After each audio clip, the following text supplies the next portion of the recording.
The living room felt tight and uncomfortable as I looked at my mother, Sophia, and my younger sister, Evelyn.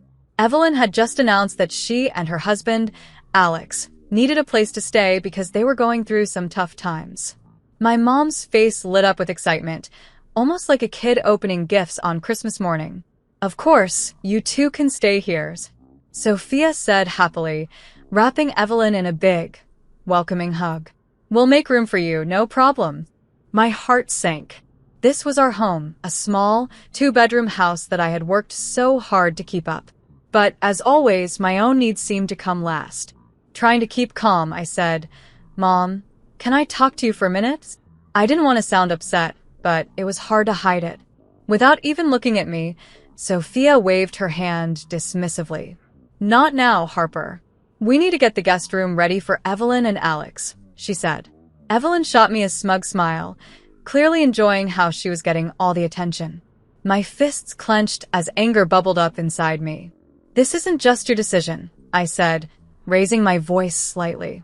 "I live here too, and I don't agree with them moving in without discussing it first." Sophia's face hardened as she turned toward me.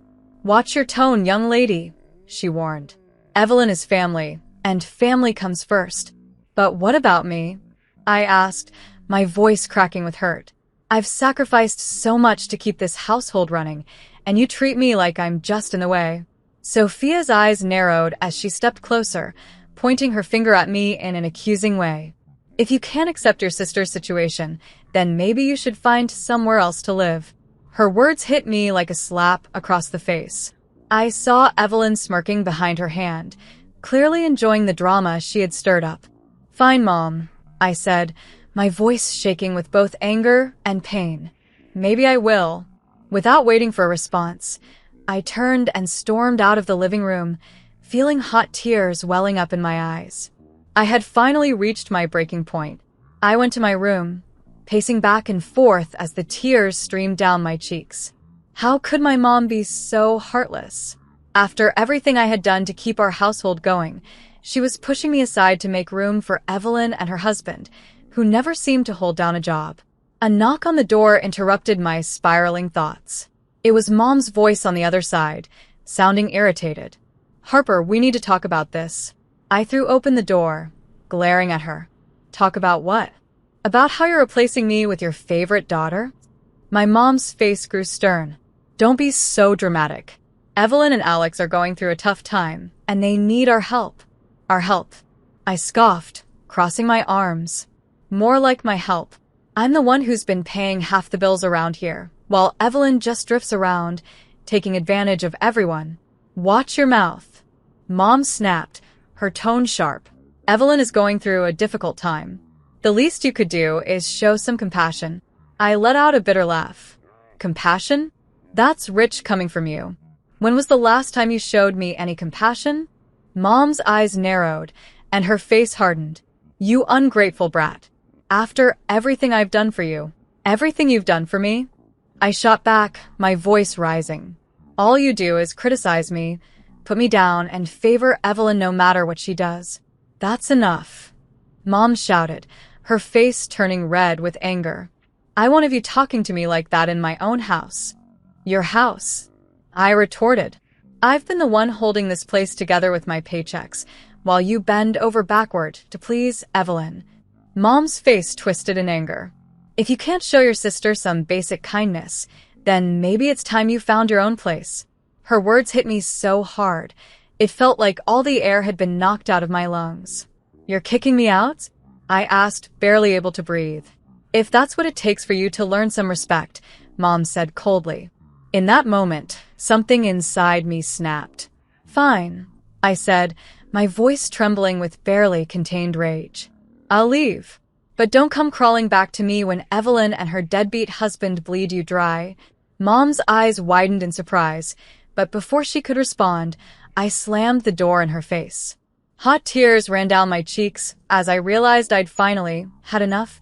My cheeks were wet with tears as I sank to the floor, my world feeling like it was collapsing after the explosive fight with Mom. I knew there was no turning back now. I had to move out, start fresh, and leave the toxic environment of my family behind. As much as it hurt, I couldn't keep subjecting myself to their cruelty and favoritism. I picked up my phone and called my best friend, Nora, trying my hardest to hold back more tears. "Hey, I need a huge favor," I began, my voice shaky. "Can I crash at your place for a little while?" Nora's voice came through the line, full of concern. "Of course, Harper. What's going on?" "It's a long story," I said, taking a deep, trembling breath. "I'll explain everything when I get there.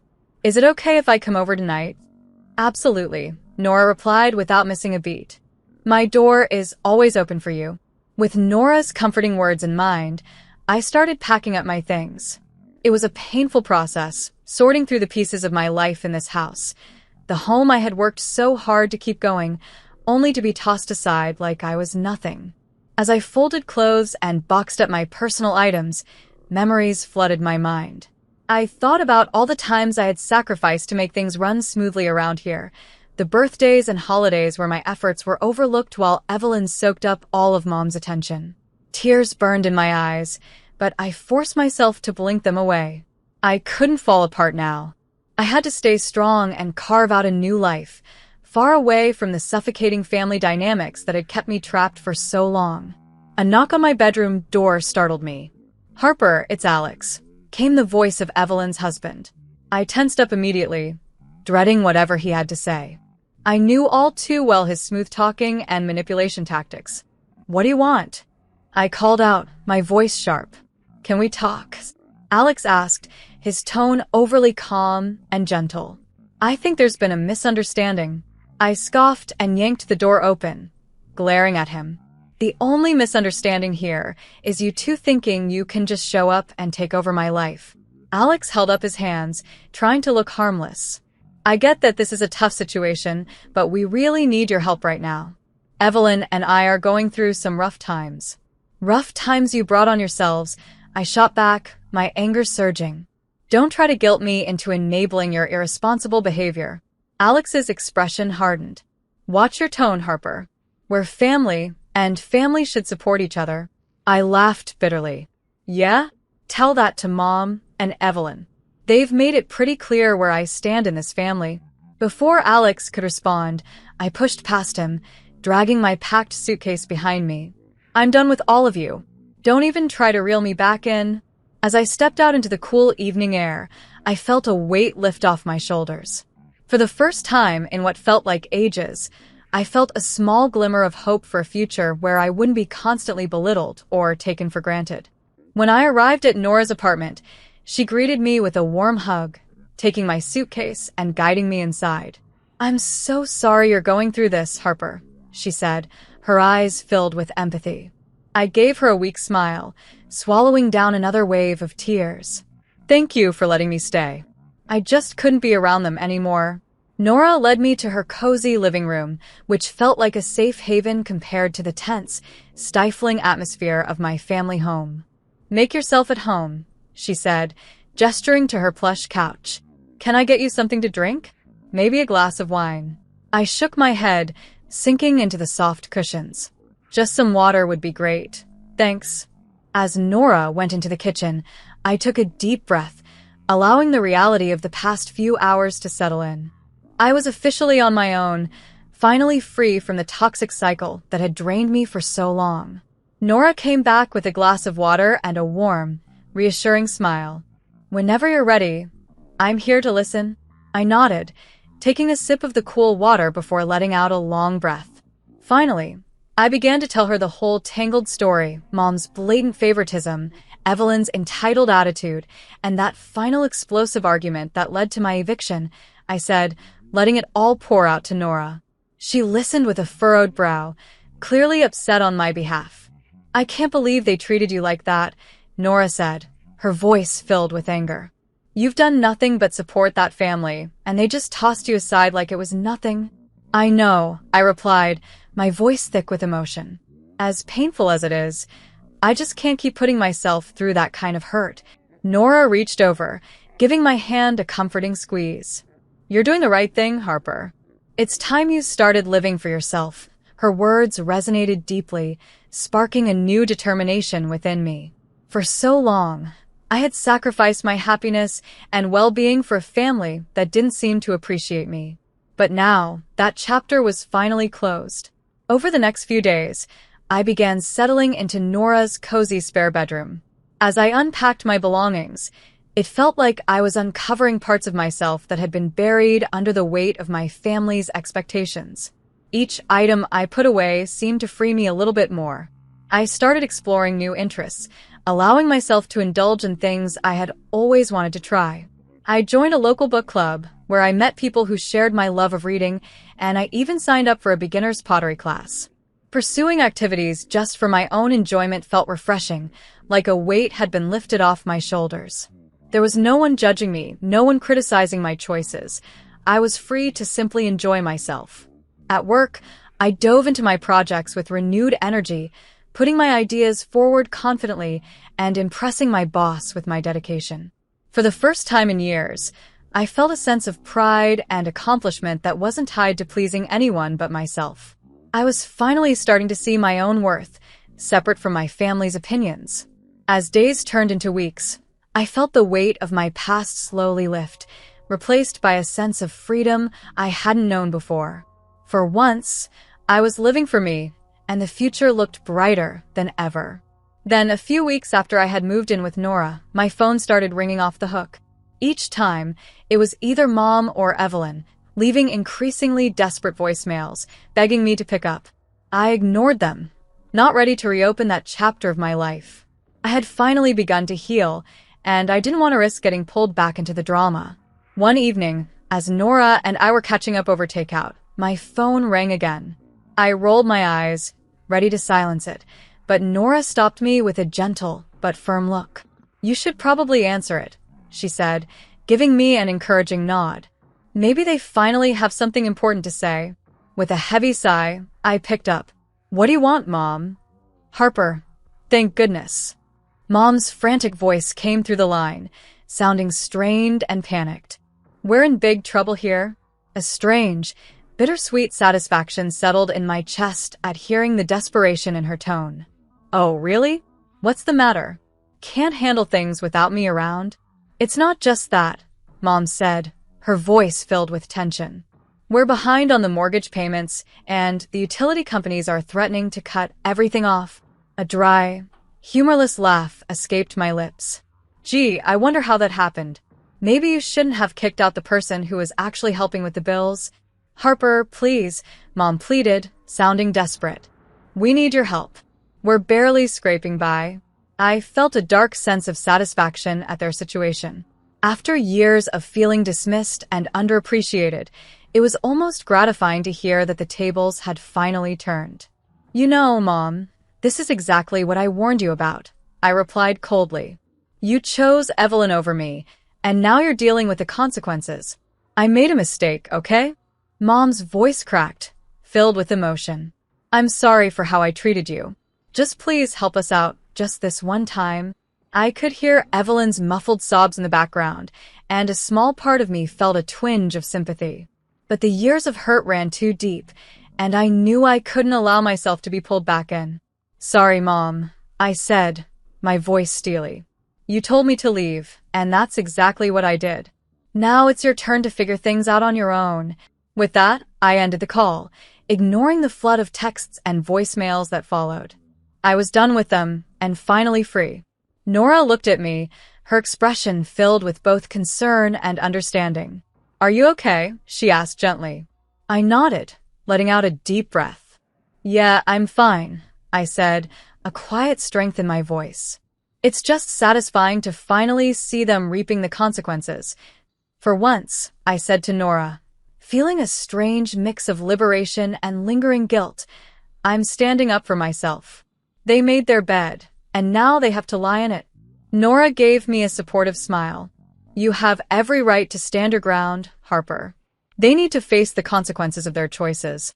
As the weeks went by, Mom and Evelyn's calls became increasingly frantic. I learned that Alex had been hiding serious debts, which led to his job loss and worsened their financial situation. While a small part of me felt guilty for not stepping in to help, a stronger part of me understood that helping would only feed the dysfunction. Sometimes, The only way to truly break free is to let the consequences play out, painful as that might be. Over the next few months, I heard about how things back at my old home were spiraling out of control. Nora, who kept up with neighborhood gossip, filled me in on the details. The utilities had been shut off, debt collectors were constantly harassing them, and the yard that I had always kept neat was now overgrown and unkempt. A twisted sense of satisfaction flickered within me. After years of being treated like I was invisible in my own home, watching them experience the fallout felt like poetic justice. One evening, Nora came home from work with a concerned expression. "I saw your mom at the grocery store today," she said hesitantly, watching my reaction. She looked rough. I raised an eyebrow, unsure if I wanted to hear more. "Oh? How so?" Nora sighed, shaking her head. Her clothes were disheveled. Her hair was a mess. She looked like she hadn't slept in days. For a moment, a flicker of guilt tugged at me, but I quickly pushed it down. "Well, maybe now she'll finally understand what it's like to struggle," I replied, trying to sound indifferent. Nora gave me a sympathetic look. "I know you're still hurting, Harper, but don't let their mistakes consume you. You've done so well moving forward. Don't let them drag you back." I nodded, taking her words to heart, though a small part of me couldn't help but savor their hardship. After years of neglect and mistreatment, it felt like the universe was finally setting things right. A few days later, my phone rang from an unfamiliar number. Against my better judgment, I picked up. "Hello," I answered cautiously. "Harper, it's Evelyn," a strained voice whispered on the other end. I could hear the exhaustion and fear in her tone. I felt a surge of bitterness rise within me. "What do you want, Evelyn?" I need your help," she choked out, her voice breaking. "Everything is falling apart, and I don't know what to do." I couldn't help but scoff. "Funny. That's exactly how I felt when you and Mom kicked me out like I didn't matter." I know, Evelyn sobbed, sounding desperate. "I was so wrong, Harper. Please, you have to help us. We're desperate." A twisted part of me relished in her anguish. This was the moment I had imagined countless times, the one where they would finally feel what I had felt. "Why should I help you, Evelyn?" I asked coldly. "You and Mom made it clear that I wasn't part of the family anymore." "Please, Harper," she begged, her voice trembling. "I'll do anything. I'm sorry for how we treated you. Just please, don't let us end up on the streets." I could hear the genuine desperation in her voice, and for a fleeting moment, I almost felt sympathy for her. Almost. "You know what, Evelyn?" I said, my voice cold and unyielding. "This is exactly what you deserve. Maybe now, you'll finally know what it feels like to be left out in the cold." With that, I ended the call, feeling a strange sense of satisfaction wash over me. They had brought this on themselves, and I wasn't about to be their savior. As the weeks turned into months, I heard more about how things were deteriorating at my former home. Nora would occasionally fill me in on the latest updates, unpaid bills piling up, debt collectors showing up regularly, and even rumors of Evelyn and Alex turning to shady activities just to make ends meet. A part of me felt a dark satisfaction in watching their lives unravel after years of being treated like a second-class citizen in my own family. It felt like poetic justice to see my family face the consequences of their actions. But another part of me couldn't ignore a small ache of sorrow. As much as they had hurt me, they were still my family, and watching them spiral downward tugged at my heart. One evening, as Nora and I were catching up over a glass of wine, she gently brought up the topic. "Harper, I know you're still hurting from everything that happened," she said softly. "But don't you think it might be time to let go of some of that anger?" I sighed, swirling the wine in my glass. "I don't know, Nora. They put me through so much for so long. Part of me feels like they deserve every bit of it." Nora reached across the table, giving my hand a comforting squeeze. "I get it, believe me, I do. But holding on to that bitterness is only going to end up poisoning you in the end." Her words struck a chord. As satisfying as it had been to see my family crumble, I realized that harboring all that resentment might only keep me chained to the past. Was I really any better if I let the anger fester? The next day, while I was preparing for an important presentation at work, My phone buzzed with an incoming call from Mom. I hesitated, taking a moment before finally answering. "Hellos," I said cautiously. "Harper," Mom's voice was barely a whisper, thick with emotion. I don't even know where to start. I steeled myself, preparing for excuses or another round of manipulation. But instead, Mom's voice softened further, punctuated by quiet sobs. "I'm so sorry, Harper," she said, her words trembling. "I was a terrible mother to you. You deserved so much better than what I gave you." I felt my resolve waver as she continued, genuinely taking responsibility for the pain she had caused me. "I know I can never undo what I did," she said, her voice full of remorse. "But please, let me try. I'll do anything to earn your forgiveness." In that moment, something inside me shifted. As much as I had relished seeing them struggle, I suddenly understood that holding on to this bitterness was only hurting me. I took a deep breath, my voice softer than I intended. "Mom, I can't pretend like everything is okay between us. You really hurt me." "I know," she replied, her voice breaking. "And I'll spend the rest of my life making it up to you if you'll let me." Exhaling deeply, I felt a heavy weight lift as I began to let go of the resentment that had burdened me for so long. "Okay, Mom," I said finally. "Let's start over. One step at a time." It wouldn't be an easy road, but in that moment, I realized that true healing would come through forgiveness, not just for them, but for myself, too. After that emotional conversation, I felt hopeful about rebuilding our relationship, even if it would take time. Over the next few months, Mom made sincere efforts to make amends. She invited me over for weekly dinners, where she listened as I opened up about the years of pain and neglect I had endured. I could see genuine remorse in her eyes, and even though it was difficult, it felt healing to finally be heard. Evelyn and Alex, on the other hand, kept their distance. The last I heard, they had moved into a small apartment and were slowly getting back on their feet. A part of me still felt resentment toward them, but I knew that holding on to it would only hold me back. Meanwhile, I was thriving in my independence. At work, I took on a side project that allowed me to showcase my creativity and problem-solving skills. My boss was impressed with my dedication, and soon there were whispers of a promotion. In my personal life, I explored hobbies and interests I had neglected for far too long. I joined a local book club, where I enjoyed lively discussions and the chance to explore new literary worlds. I even started a pottery class, finding peace and mindfulness in the simple act of shaping clay. Nora remained my unwavering support, cheering me on every step of the way. "I'm so proud of you, Harper," she told me one evening as we shared a bottle of wine on her balcony. "You've come such a long way." I smiled, feeling a warm glow from her words. "I couldn't have done it without you," I said gratefully. "You were there for me when my own family wasn't." As the months passed, I felt myself truly letting go of the past. The anger and resentment that had once consumed me faded, replaced by a newfound sense of self-worth and confidence. One evening, as I was getting ready to go out with some coworkers, my phone buzzed with a text from Mom. "I just wanted to let you know how proud I am of you, Harper. You've grown into such a strong, independent woman, and I'm honored to be a part of your life again." Tears stung my eyes as I read her message, but this time they weren't tears of pain or bitterness. They were tears of gratitude and healing. I had finally broken free from the toxic cycle that had held me back for so long. No longer was I defined by the neglect and mistreatment of my past.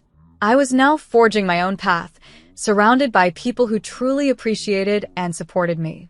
As I stepped out into the warm evening air, a profound sense of peace washed over me.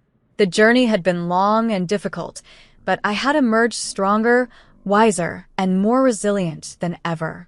I was finally living for myself,